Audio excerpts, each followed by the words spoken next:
Let the words of my mouth and the meditation of my heart be acceptable in thy sight. Oh God, you are our strength and you are our redeemer. Oh my goodness, we are back. We're back, y'all. Welcome to another episode of Monica Mentors, where we are here to empower you, we are here to equip you, but more importantly, we are here to help you train up those kids in the way they should go. So when they are my age, nobody calls me old, when they are old, they won't depart from it. I am so excited about this episode today, guys. I have traumatized a friend of a friend to get our guest here. I did not let up, and so he is here. And so today on this episode, we're going to call this one Hearts and Homes. And we're going to talk about navigating dating after a divorce. And so, welcome to this episode where we're going to talk to a dad who has re entered the dating scene. And we're going to help our kids try to make a sense because really, this is a new family dynamic. This episode is going to explore the meaningful and heartfelt journey of our dads dating after divorce. And so, we hope this conversation will be candid. We hope it'll be honest with you. And I believe that our guest is going to challenge you. He's going to give you a path of understanding. And then he's going to help some of you dads realize this may be a conversation that it's time for you to have with the babies also. Oh my goodness, my guest today, Delonso Barnes. How are you? I am great. Thanks for having me. Oh, it's my honor. It's all that good stuff. My pleasure. Thank you, friend. I traumatized you enough for getting him here. So I know that I know you, and I know that a lot of people have. I'm so excited. Your podcast previously, I'm going to put it on my page, guys, so you can check it out. But I want you to tell our guests a little bit about you as a dad and what you do as a dad every day. So really the secret is being yourself. So with my boys, they inherit my personality. So it's easy to parent them. I remember their ages when I was their age, sort of say. So it's just me being myself and knowing your kids. So every day is an adventure with my boys, and I love it. I love it. I love it. My boys are 11 and 19 now, so I'm amazed I have a 19-year-old because I remember that 19-year-old when he was 1. I remember every milestone he crossed and everything. So being myself and fatherhood, something I didn't know I had a passion for even before I was a father. Oh, wow. I always felt like a special place in my heart when I saw a dad, and particularly Black fathers with their kids. I always felt that like all my life. So when I became a dad and started this journey of daddy every day, which I'll talk about, I knew it was a divine purpose for me. So like fatherhood, I may take fatherhood a little bit more. I don't want to say seriously. Yeah. But there's nothing wrong with that. But there's like, it's very important to me. Yeah. Like, I feel like it's my purpose to be a father, but it's really because it's helping me for my true purpose, which is leading other fathers in fatherhood. So I started an organization called Daddy Every Day. I definitely want you to jump into that. Yes. I'm glad you said that. Let's do this because I want to give you enough time to talk about both. Okay. I'm going to put you in a position before we end the show. I want you to talk about Daddy Every Day, and I want you to talk about your podcast. Okay. That people can go on because I want to give you that space because I love them. Okay. Okay, so I'm going to make you work now. Okay. All right, let's do this. Let's do it. Okay, so what's the first thing that you think was pivotal to talk to your kids about after you got divorced and decided to start dating? Okay, so it's very important, that very first conversation that you have with your kids. So before me and my ex were officially divorced, we took our kids out to eat. Oh, good. So at this time, this is like divorce is going on 5 years now. Mm-hmm. But to me, sometimes it still feels like year one. I'm sure. So we took our kids out to eat. So you have to my oldest is then like 14. My youngest is like 6 at the time. So we took them out to eat and just said, hey, like back up a little bit. We were in separate rooms and things like that. So we decided it's time to go ahead and end this marriage because this is not what we want our kids to see. Like we were like totally fine in the household. Like they saw us interact, we went out to dinner with the kids, but this is not what I want them to feel what marriage is like. Like we were separated, like in separate but living together, basically. Yeah. And I didn't want the boys to feel like that's what marriage was like. So they never saw us being intimate, hugging or kissing, anything like that. So we decided we're gonna go ahead and get divorced. So as that process is going, like we filed and everything, we took our kids out to eat and we explained to them. My oldest cried, but the youngest, I didn't realize. I just thought, he's a menace, so I figured it just didn't affect him like that. But it's because he didn't totally grasp what was happening. So he was like, how "Why old was he again? Your 6?" youngest? Okay. So he didn't understand what divorce meant. Okay. So my oldest cried, and he's like, "Why is Kendrick crying?" And like we tried to explain to him. So I didn't know he didn't fully understand. It would be a couple of months later, me and my youngest doing volunteer work, and we're making something for Mother's Day. I'm working with kids whose families are in crisis. So I'm working with younger kids. And Dylan said, hey, you can make something for your wife. I said, my wife? And I'm thinking he's trying to be funny. He said, no, mommy. I said, you think mommy's my wife? Oh, wow. And he said, yeah. And so he's making it. So I go talk to one of the other volunteers. I'm like, I didn't know that Dylan still thought me and his wife, because we're living separately now at this point. Yeah.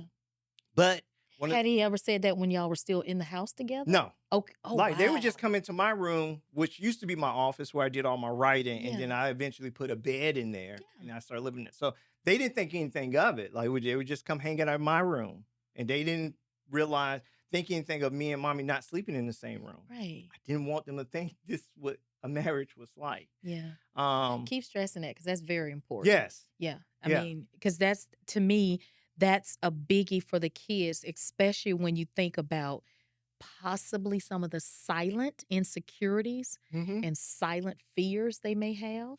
I guess thinking about your oldest, because you said at that moment, when you guys had dinner, he did, he understood what this meant. Did he have expressed to you, or could you pick up possibly any fears he may have had about that moment? Because he had been with you guys the longest. Right, exactly. Yeah, so probably for him, life started with mom and dad in the household and as a couple, and now it's not going to be there anymore. Do you think there may have been some fears or something he had that he may not have expressed, or something you picked up on? Well, yes. So once we were living separately, there was little things like he still wanted us to be together. So I tested the waters to see how he felt about me dating. I was like, let's say, and there was a salt and pepper shakers. I said, let's say, how do you feel if I was to go out with somebody? Salt meaning okay, pepper meaning not okay. He instantly grabbed the pepper, and he's the oldest. So wow. He was not, this is year one of, so just a couple of months in. So at that point I knew I couldn't display my divorce. And one of the things that me and my ex agreed upon is that whoever we're going to have around the kids, the other had to meet. Because our boys were still young at that time. Yes. So. Oh, wait. Hold on. Let me ask this.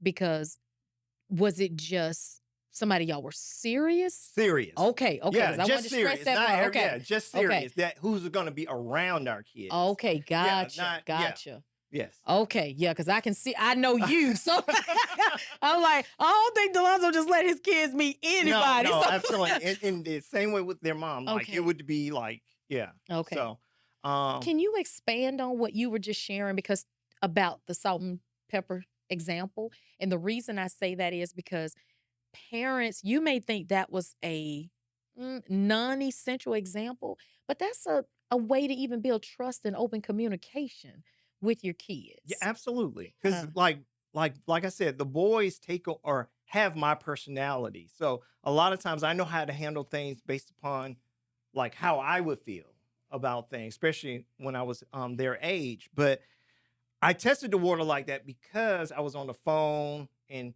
he would always ask, "You're on the phone with mommy?" I'm not. Gotcha. So Gotcha. I was hesitant to say who I was on the phone, that kind of Of thing. I said, no, course. just on the phone with a friend, that Yeah. kind of thing. But it was every day. I'm not much of a phone person. So Yeah. if I'm on the phone every day, He knew it was yeah, something. it was something. Exactly. And Yeah. my youngest Dylan didn't care what was going on. But Yeah. also he didn't know. Yeah. Because Because he was so yeah. young. And one of the things, which was a good thing and bad thing, is that we were still going out to dinner with the kids. So we would get together and go out to dinner. Which we then realized that was giving both of them false sense of hope. That's what I was thinking, which Yeah. may have led to Dylan's comment. Exactly. Like we would do holidays. Like I wouldn't spend Christmas with them, but Okay. we were at one point all be together kind of thing. So like that kind of thing made them think that possibly, this is a rough patch and then maybe we'll get back together. Okay, you got my wheels turning now. So, when you guys were still married, Mm-hmm. take that moment for a second, Right. and going out to dinner versus when you guys were at that point separating and divorcing, were the conversations around the kids still the same? Everything was the same. So for them, it was like nothing was different because That makes everything sense. was Okay. always centered around the kids anyway. Mhm. So like our conversations, or we'll say what's going on at work, that kind of. So everything seemed the same. The only difference was sleeping in different households. Yeah. Gotcha. So and for Kendrick, he saw at one point where we were sleeping in the same room, where he Yeah. would come into mommy. So in the beginning, I didn't explore that. Like, and I think parents need to know this. Everything we do with our kids isn't the first time we're doing this. Like, this is my first experience with a divorce with him. So it's like Yeah. I have nothing to fall back on, kind of thing. So like I'm still learning. Like Kendrick's in college now. I'm still learning how to raise a son that's in college. So Right. we are going to make mistakes. It's the hindsight now. It's 2020, obviously. So now you Right go there. back. That's what I Yeah. wanted to ask you. Oh my goodness, great minds think alike. So, if you had to go back to that hindsight, dinner when you were still married, dinner when you were divorcing, what are some tips and some tools or some things that you think that you guys could have said at that table so it would not have confused the kids? Oh, everything would have started before I even moved out the room. We would have had conversations with the kids. That's the big Gotcha. difference. So like we led like and I hope they're not messed up because of how the dynamic of the marriage was. Like one thing, they never saw us argue. So it wasn't like that kind of thing. Yeah. But they saw us where you would think husbands and wives would speak more. Yeah. That kind of thing. Not like that we were angry, but like she was in her room, I was in my room. That's that still kind of thing. arguing. The kids Yeah, just I would say yeah. So yeah. For kids, I yeah, mean, for for kids. kids, Yes. believe it or not, that's still arguing. If they see you at the refrigerator and mom at the stove and y'all just are passing by each other, you'd be surprised. For kids, that's arguing. I think parents need to be really careful. It's not always your verbal action. Right. They pay more attention to what you guys do body language Right. than they do conversation. So even though they may not have been acknowledging or you may not have thought that was arguing, it was to your kids. Wow. Yeah. Wow. I never thought of it Oh like yeah, that. Yes. yeah. Because when I think about the kids who talk to me, most of what I hear from them that they share, it's always about actions. It's rarely about words. Oh, well, and then with action again, then us going to dinner, Yeah. me like picking up their mom something. Like so, like we have a great dynamic in a sense, and people even called us weird for how me and my ex relationship is because we have a really good partnership in co-parenting. Nice. Yeah, like Kudos for that. I think it's a good thing, but I realize, too. but a lot of people don't have that, so they think it's weird in a sense. Like a lot of like my friends, like you guys do that. Like we definitely toned down on the dinner part, Yeah. but like everything else is like we're like in it, and we try to keep that united front in the sense of we discuss the kids in front of each other. Like so, like even today, like real life example. I dropped Dylan off to his mom's today, and then we'll have a conversation about Dylan and what's going on with him, whether it's school or whatever. And then she'll share where with me. If he's on punishment here, it carries over. Good. So that's good co-parenting is one of the things that is essential for raising the kids and to help them survive a divorce. So let me ask you this. You take us into one of the subjects that I wanted to talk about because you're exploring now the co-parenting dynamic. Do you feel like now, because like you said, a lot of people don't understand it. You know, it doesn't seem normal if they haven't experienced, but in some ways, do you sort of kind of feel like you guys, for the sake of the kids, like were y'all friends before y'all got married? Were y'all tolerable at least? No, yeah, oh, yeah, before we yes. Okay. Yes. So taking that, do you feel like in some ways now what y'all have done has gone back to the friendship to Yes. co-parent? Yes. See, absolutely. that's helped that. And I Yes. think that's the biggest thing. It's about the kids. It has nothing. Mom and daddy are, they were friends before they became Right. mommy and daddy, Right. husband and wife. And so I think if you think about it that way, when someone says something, oh my God, that's so crazy, it don't make no sense. You can steal this from me. Say, look, she and I were friends before we even got into a marriage. Right. And now we got to be friends to help co-parent our kids. Exactly. Make sense? Absolutely. Absolutely. Yeah. So with the whole co-parenting thing, with the dynamic of what we do where we're as a couple, still carries over when it pertains to the kid. Everything is still the same with the kids. Like when we were together and when we're not. It's about the kids with schooling, their future, like whether it's saving up for, college, and everything is still the same.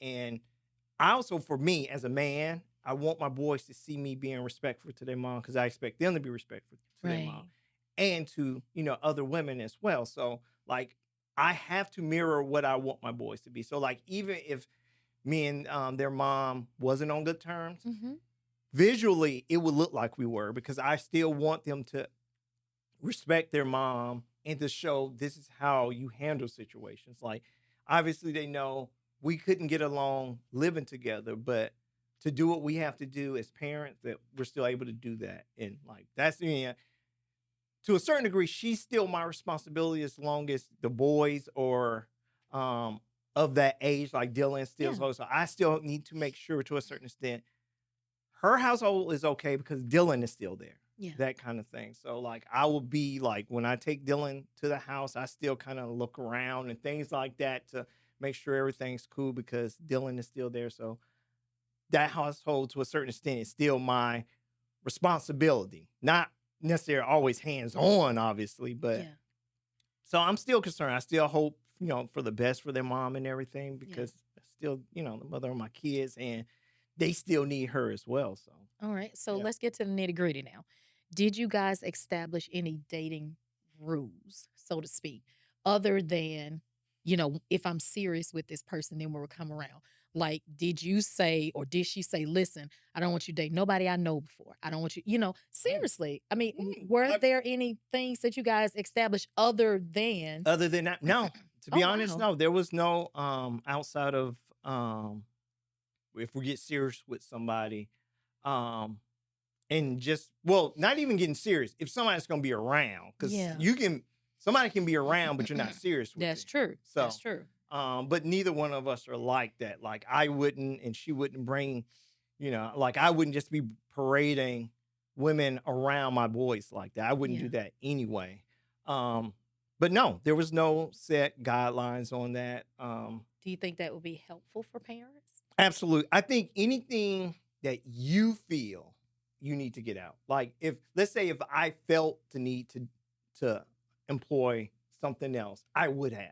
Like that kind of thing. That was the biggest thing. My biggest thing is I didn't want some joker around my boys that, I didn't get a chance to meet. And I trust her judgment, but also I need to see for myself. Yeah, because see, I'm a little thuggish, okay? In a good Christian way.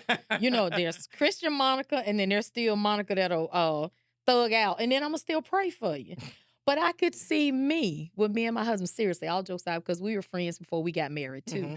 But I can honestly see myself saying to my husband, listen, I'm not trying to run your dating life, But I don't want nobody around. I want a girl you taking to the club every weekend. Like I could, and that may sound simple, but that may be some important things because when then let's say like if they start dating for a while and then you meet this person because they're about to be around your kids, is it fair to come back and say, now wait, they be in the club too much if you didn't establish those boundaries before? So that's why I'm wondering if it's not helpful, not a lot of crazy stuff, because like, me, I'll make a joke out of anything and I'll be dead serious. You know, Right. but there's a way to do it. So when you Mhm. get in that position of being committed to that person, then, the other person comes, well, I don't know. I don't know if I necessarily want them being around them doing A, B, C, F, G. And then you're totally committed to that person at this Right. point. So maybe that might be some helpful conversation to Oh, include those extra pieces, you think? absolutely. Absolutely. Okay. Because let's say, like, everything is about what are your kids, how are your kids? Like, so, like, I may not want someone that's, let's say, a smoker kind of thing. Gotcha. Like, what if your kids are one of those ones that, because they respect adults, Mhm. like they look up to male role models, they may take on that persona of like being whatever that other person is. I hope my boys are true enough to themselves, but some kids are like, oh, Mr. Johnson does this and that, so maybe it's not such a bad thing. So they start falling into those. So yeah, it's definitely one of those things like, well, based on how our kids are, I don't want this type of Yeah. influencer around my kids. And but that all depends on the relationship that you have with the other parent because Yeah. some may not be, we're not together. I can do whatever I want. So those are conversations that have to be had amongst each other of like, all right, we're gonna do this co-parent thing. Let's do it right. Here are my things and not like you said, not trying to run houses, Right, but right. just having that understanding and say, hey, we're doing this for the kids. Just how people stay married for the kids. And I'm one of the ones we definitely probably stayed married way longer Yeah. I than think a we, lot of yeah, parents do yeah, that. that we could have. Yeah. We were married 17 years, and I dare say we might be have one less kid if we'd have divorced when we like that kind of thing. So it's better. I think now the kids are in a better, healthier relationship with us than they were.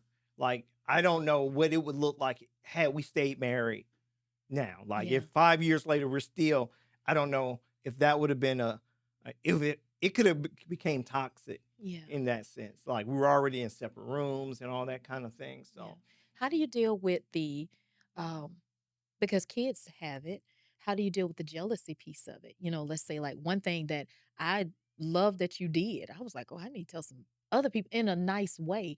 Like you and I were having a meeting and you were like, "Monica, can we do it at a later time because Dylan wants to watch a movie?" I was like, oh "That is yes. so awesome." You know, Flip that. How do you deal with that? Let's say, like, if you were dating someone and you had plans and Dylan wanted to watch a movie, how would you kind of navigate that space if you already had plans with someone you're dating, but Dylan wants to do this? How do you navigate that? All right. So when when I first moved out, I used to do what was a calendar. So because the boy, we do a week on, week off. So like the boys would be with me for a week. The Oh, boys, cool. so Okay. because we only live like 8 minutes away from each other. All right. Okay. So and the boys catch the bus from my place. So what I would do was I'll put a calendar on the wall for the week. What are we having for dinner? And what my work schedule and what activities I have. Yeah. So I'll put going out Friday night. So, but during the week, Dylan may add Uno on Wednesday. Yeah. Saturday, Madden with Kendrick. So like we'll add. So these are the times, and I do not do anything. I don't get on my phone. Like if I'm playing Uno or playing Madden with Kendrick, it's only them. I don't text. I don't call. It's focused on them. I'll sometimes say, "Hey, Dylan, you want to watch a movie?" Or I let him come in my room and he can watch YouTube in my room. So Mhm. like give them their moment because Friday night it's mine. It's already been Right. established. Right. Right. So Right. they're understanding. And so it gets to the point where they'll say, have a good time. Or like, oh, what time you leaving? Oh, that's what you wearing out? Like, so like Yeah. so it became a part of it, but I made sure that they had their time. Good, So that good, kind of good. thing. So Okay, so let's do a quick round robin. How many dates do you think before they meet the kids? I don't think it's a number of dates. I think it's more of, is this person serious? Because well, definitely not after 1 or 2 dates. Oh, I agree with that. Yeah, I definitely think you should. The boys can know, or boys, I always say my boys, but your kids can know that you are dating. But I think before you bring it around, it's something like, all right, this is serious. Like this person's going to be around whether we work out or not. Like they could know of them, like that kind of thing. Like I'll be fine if they know of them, even if we don't work out. Then maybe you can bring them around, but not until you know it's serious. Oh, I agree with that. 1000%. What space, if you're in, and I have someone I know that said this out loud.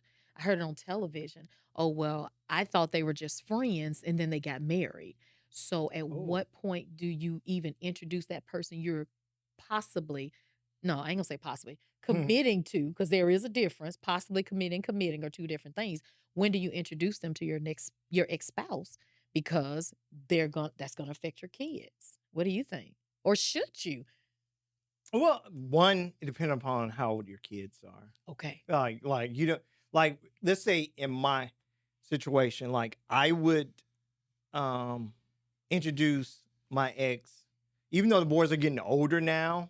Like Kendrick's not gonna be around and he's in college, so it wouldn't make a difference. But like Dylan, like, so I would introduce, and I have like introduced him, their mom to someone I was seeing, to, so that if more functions happen, that she's aware and like everyone's comfortable, like, and so that Dylan in this situation can see the dynamic of dad, who he's dating, mom, like all interacting. Like I want them to be comfortable with where I am and know that their mom is comfortable, like that kind of thing. I don't want them to be like, ooh, dad has his lady over here, mom's over there. What's gonna, that kind of thing.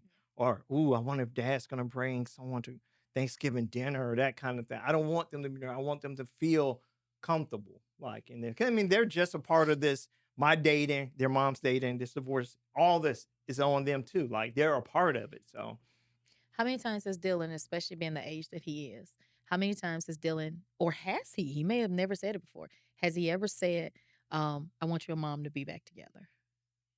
No, but he's in the beginning, and this is because of maybe us going on dinner and stuff. Yeah. Dylan will always want to invite mommy over. Like if I was cooking, he said, "Ooh, you should invite mommy over." We're about to go to the movies. Ooh, you should invite mommy to the movies. Yeah. Like everything, he will always want to include mommy. And eventually, him saying that, like he doesn't say that now. Yeah. Like that. How'd you handle it though? What did you say? Because at the end of the day, you said something his age, so he's still trying to navigate this space. So what? What? Did Well, you in the say beginning, to I him? was. So Okay, this, gotcha. once To again, keep it his normal. Yeah, and which is why he thought we were still, yeah, because Gotcha, like, so, makes sense. and of course, a lot of stuff, once again, is hindsight. Like, oh, now I see why he thought that. Yeah, Like everything was the same. Mind you, he was 6 at the time, so he doesn't really grasp that mommy and daddy were sleeping in the same room. So everything is still normal to him. Like, so even in separate living, for a matter of fact, when we showed, after we had that dinner, we showed Dylan and Kendrick where we were my new apartment. So when Dylan said, and once again, I didn't pick up on the clues. This is my first time. Dylan said, "How are you going to afford anything?" I said, "What are you talking about? Like, how are you going to afford this apartment and the house?" First of all, you got a smart 6-year-old. Yes, he said, like he's like, me and my oldest call him Bernie Sanders because sometimes he seems grumpy. Yeah. Just how he looked, but he was serious. Like, how we're gonna?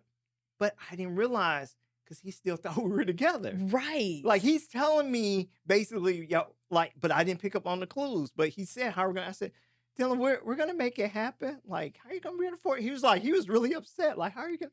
Did he ever buy that? Dylan will make it happen. Well, just over time he saw, I guess, like everything. But yeah, but he was letting me know then that y'all still together. So how are you gonna afford an extra place? How was his first time, you think? Dad's opinion. how do you think his first time sleeping at mom's house and then coming to sleep at your house? All right, so I can tell you, the very first time I came over to the house after moving out, I came to the house. I can picture it now. Dylan was at the top of the stairs. He said, "What are you doing here?" So he understood we had separate places. Yeah. But relationship wise, which led me to believe, dang, that means he has no concept of what marriage is. Because this is mommy place, this is your place, but y'all still married. Y'all still should be doing stuff yeah. And that's why I say, give kids credit, let them in on what's going on. Before once again, if I was to do it over again, before I moved into my office, I would have had a conversation with the boys and said, "Hey, look, this is what's going on with me and your mom. I'm going to be sleeping in here. Your mom's going to be, just give each other, however I would have phrased it at the time, or what I think that they can accept and digest." Yeah. What I'm saying. But yeah. So, a lot of times when we think we're saving our kids, we're hurting them more. Oh, they already know. Yeah. Y'all parents are so sweet. Yeah. Because they already know. No, I'm sure Kendrick. And you and I are close age. I mean, everything, they have exposure to everything, unfortunately. Yes. And a lot of times we don't even get a chance as parents and mentors and peers to introduce them into things before they hear about it on television, school, iPad, game systems. So unfortunately, in a lot of spaces, they're a lot older than we would like for them to be. Right. You exactly. know, and so first thing you had to learn about dating when you started again. It's a whole new world out here. Oh God, yes. Yeah, it's because you have to imagine when I was dating before, I had no kids, I had no ex-wife, everything, Yes. And now I'm navigating. I have to think. I have an ex-wife. I have kids to take care of. I'm older. The means of dating expectations are different. I was never really good at it to begin with, and so it's different out here. Yeah. I mean, if I had to do it all over again, that's hey, just make it work, guys. Go to therapy, make it work. I mean, and sometimes it will make you feel that way. Yes, absolutely. But at the same time, though, people sometimes grow together, but in different seasons. Yes. And so I think that that's the thing that I think a lot of us married couples, we forget about. Marriage is hard work. Yes. But I think sometimes what we do in front of our kids and to other people, we forget to remind people that there were some good times in the marriage. Mm-hmm. And I think sometimes we spend so much time on the bad moments. Yeah. But you also said something so pivotal. Sometimes when we know it's time to stop, we still keep going. And that's not always a healthy space for the kids itself. So, have you feel like you are finding happiness for you, not your ex-wife, not the kids, not other people? What does your happy space look like for you now?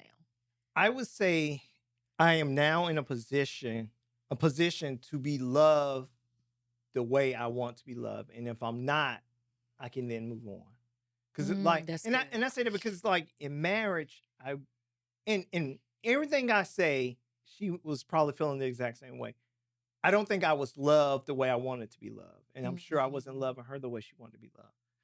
But we were trapped, and that's a bad thing when you start to feel trapped in marriage. We were, we became roommates, that kind of thing. So, but now I'm in a position, if it's not right, I can move on. So, I can find exactly what I want, kind of thing. So, and I don't have to settle, kind of thing. I don't have to say, well, this the only love I can get, I'll take it. Oh my goodness, you better say that again. No, because I don't think people think about that. I think so many people settle in relationships that they don't realize, like we mentioned, settling. That word is so ingrained in so many relationships nowadays.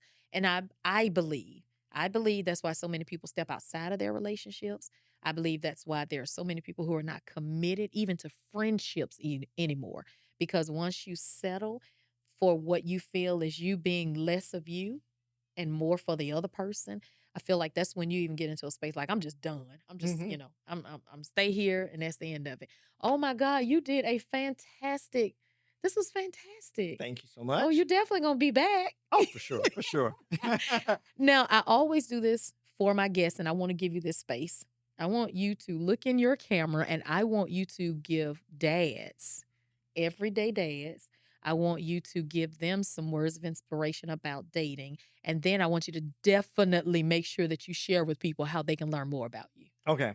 The number one thing, and I learned this while I was dating, not early enough, is to make sure you're ready. I did not make sure I was ready. As soon as I had my own place, I jumped right into dating. I was not ready for dating. I wasn't ready as a dad to date. I wasn't ready as a man to date. I was still trying to find myself. I was lost. So do not date until you're ready. Whether it's financially, mentally, do not date till you're ready. Like, just don't do it. Like, I can't stress it enough. Because I think a lot of my mishaps in dating it was because I was trying to start dating and I wasn't ready. I mean, I still, even now, 5 years in, I know I still have, um, not, I won't say issues, but there's still things tied to the marriage that I'm still experiencing, kind of thing, like all in my head, kind of thing, because I never dealt with it. Like, you have to deal with divorce, like that kind of thing. So, whether you're divorced or not, if you're not ready to date, don't date. You know if you're ready or not. Don't You know if you're date. ready. You know if you're ready financially, mentally. Like I said, you know if you're ready. Um, daddyeveryday.org. Everything you need to know about Daddy Every Day. We're right now in the middle of a fundraiser to open a community center for fathers, but it goes beyond just fathers. It's for families. But I want to focus on fathers being taken back over that role of being the head of a household because for decades, if not centuries, mothers have really been doing holding the household down. And it's time for fathers to take their place back at the head and allow the mothers to be who they need to be in the family dynamic. They're doing way more than they have to. They're taking over our roles. And I say that as a kudo to them for holding the families down, but that burden shouldn't be on them. That burden should be on the fathers. So I want us to take back that and become and be better as partnership with mothers and things. So that's why I still say my organization is for fathers, but it's to help families as a whole. So daddyeveryday.org, you'll find all the information you need to know. And also I'm an author, so I've written several books, including Daddy Every Day, Rewriting the Black American Dad Story, Fresh Start for Dads, Reconnecting After Prison. And I have two new books coming out soon. One for Black men. It's a book of affirmation, things that for us to just get to know ourselves better. And then another book for fathers that are incarcerated and really parents that are incarcerated, activities to do with your kids, because I get hit up a lot about, all right, my my husband or my brother is locked up, but he really wants to do things with his kids. What are some things that he can do to stay connected to his kids? Because when he comes out, he doesn't want to have to then start from day one. So I wrote a book on activities to keep that bond going. So I have a lot going on, but it's all on daddyeveryday.org. You'll get all the information. And the podcast will be returning. Daddy Every Day podcast that I do with Dylan, my son. You've heard me mention his name Yes. several times. So just really excited. So I thank you for having me. Had a lot of life hit me all at once in the last couple of months, but I'm ready to truly get back out there. So thank you for having me. Fantastic, guys. We hope that you learned some great tips and tools and practical information that will help you to support your children once you decide to date again as divorced parents. Remember, dad date, mom date, and children date. And so you got to kind of take this show and learn how to pull all that together so you all can be happy. And like our guest said, not settle. Remember, I always leave you with a scripture. And today for this show, we're going to do 1 Corinthians 13, 4 through 7. Remember, guys, love is patient. Love is kind. It does not envy. It does not boast. It is not proud. It does not dishonor others. And so you guys are going to have to honor each other in this new family dynamic. So hold my guest words close to your heart today as you embrace this new chapter with compassion, wisdom, and understanding. All right, y'all, until next time, stay strong, stay connected, and keep your hearts and your homes filled with love.